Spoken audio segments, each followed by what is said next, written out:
Football মাঠে Cristiano রোনালদোর রাজত্ব কি এবার সত্যি শেষ হতে যাচ্ছে? গোল রেকর্ড আর অসংখ্য স্মরণীয় মুহূর্তে ভরা দীর্ঘ ক্যারিয়ারের পর পর্তুগিজ মহাতারকা জানিয়েছেন চলতি মৌসুম শেষে বুটজোড়া তুলে রাখার কথা ভাবছেন তিনি। 41 বছর বয়সে এসে এমন সিদ্ধান্তের ইঙ্গিত দিয়েছেন রোনালদো নিজেই। তার কথায় ফুটবলে হয়তো আর খুব বেশি সময় বাকি নেই তার। সৌদি আরবের ক্লাব আল নাসরের সঙ্গে তার বর্তমান চুক্তির মেয়াদ শেষ হওয়ার পরেই ক্যারিয়ারে ইতি টানার সম্ভাবনা তৈরি হয়েছে। তবে এখন এই চূড়ান্ত সিদ্ধান্ত ঘোষণা করেননি।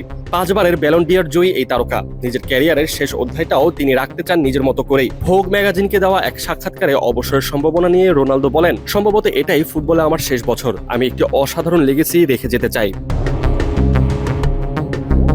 তবে অবসরের আগে তার সামনে আছে আরো একটি বড় লক্ষ্য। ক্যারিয়ারে 1000 গোলের মাইল ফলক ছুঁতে আর মাত্র 24 গোল প্রয়োজন রোনালদোর। সেই সংখ্যাটি পূরণ করতে পারলে ফুটবল ইতিহাসের অন্যতম আলোচিত ব্যক্তিগত অর্জনের মালিক হবেন তিনি। তাই শেষ মৌসুমের প্রতিটা ম্যাচই রোনালদোর জন্য হয়ে উঠছে গুরুত্বপূর্ণ।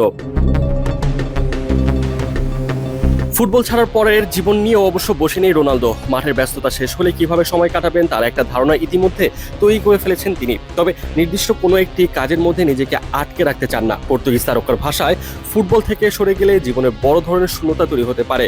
দীর্ঘদিনের প্রতিযোগিতামূলক জীবনের পর সেই জায়গায় অন্য অভিজ্ঞতা দিয়ে পূরণ করতে চান তিনি। এই ব্যাপারে রোনালদো বলেন, আরো আনন্দ করতে চাই, বেশি ভ্রমণ করতে চাই, প্যাডল দেখতে চাই ও খেলতে চাই। আমি যা অর্জন করেছি সেটা উপভোগ করতে চাই, কারণ শেষ পর্যন্ত এটি 25 বছরের ত্যাগ ও কঠোর পরিশ্রমের ফল।